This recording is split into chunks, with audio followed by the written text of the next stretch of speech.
Jud sa paborito na ako nga sudan sa una mga bata pamilya kikining galay. Malipay jud kaayo ko kung maglasa si mama og galay sa una. Gihara gud ng butangan sa kalamansi, luya, sibuyas dahon, sibuyas bombay. Suha nga pampahumot og asin dayon gamay. Wa na adain bulad nga pinirito. Ay pastilan maimpas jud among bahaw permente dayon kutkuton pag yun namo ang kaldero ay kaldero.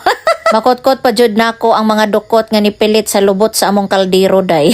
Mga bata pag yun mi sa una dayon elementary high school di jud ko ganahan magbalon kay gusto ko muli sa balay kay kabalo ko lami among sudan. Para man jud nako sa una balami jud kaayo ang galay day nga gilasahan dayon na adain bulad o diba. Ato na dayon ning ihatag sa akong banana turonday kay aron iya na ning malunod sa iyahang sabaw. Og ato na po dayon itapad dinhi ang tanglad kay usahay ag kalimtan gayud kini. Kini dayong uban nga isda day nga nabilin ato dayon ni siyang pritohon. Para dili kayo lang sa langsa ang atong isda day gabutangan nag-asin sa akong bana day ang lamas-lamason og hugasan. Kabalo man sad ko nga gikapoy pod ni og gigutom ni akong banana turon pero ga smile ra gyud siya kay bidyuhan baya siya nako ireng. Napugos na lang gyud na siya smile diha day nalisod man pug magmuguta siya sa akong video day. Pagbukal dayon sa ininit day gilunod na dayon niya ang isda kining tanglad ug ang mga lamas sa kinabuhi nga magpalami iring.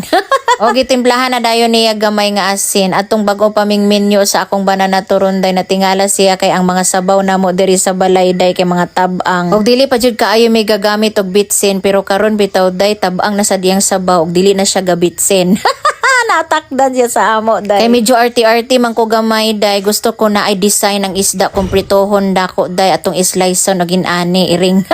Butangalan dayon nato sa asin gamay ug atong lamas-lamason para ready na kaayo ni nato siya pritohon. Wala na nako bidyuhi akong pagbutang aning mga isda day kay ang oil gapangaway sa ako day iring.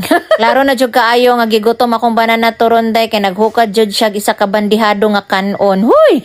Og naluto na gyud ang iyahang sabaw sa isda day nga naay galay, lami kaayo og lami na sad kaayo mohigop og sabaw. Og nikaon na jud taon og una-una akong banana turon day wa na gyud siya kaagwanta sa iyahang kagutom pero ako unya na ko inighuman aning pinirito. Natingala jud ko day kay wala na nagpisik-pisik, nahurot naman day among gasol day pastilan ako na lang ibalhin dinhi sa among electric cooker. Og pila ray istorya day naluto na gyud ang among piniritong isda og maghab-hab na ko kay gutom na kaayo. Time check ana day is 5:40 hapit pa jud ko matukan sa kamote nga lami kaayo. Crispy kaayo ang ulo sa piniritong isda day mo nang ako siyang gikaon. Daghan-daghan na ra ba kaayo to nagpa-shoutout sa ako day basin next video day mag-shoutout ta. Salamat kaayo sa akong mga followers day ug salamat kayo sa inyong pag-like, pag-share ug pag-comment. Sayo man jud ko perminti manihapon day 5:30 to 6 day mo na akong time ting panihapon. Salamat kayo sa pagtan-aw ninyo sa akong video ha. Andiyan magamping kita kanunay. Maroto bye.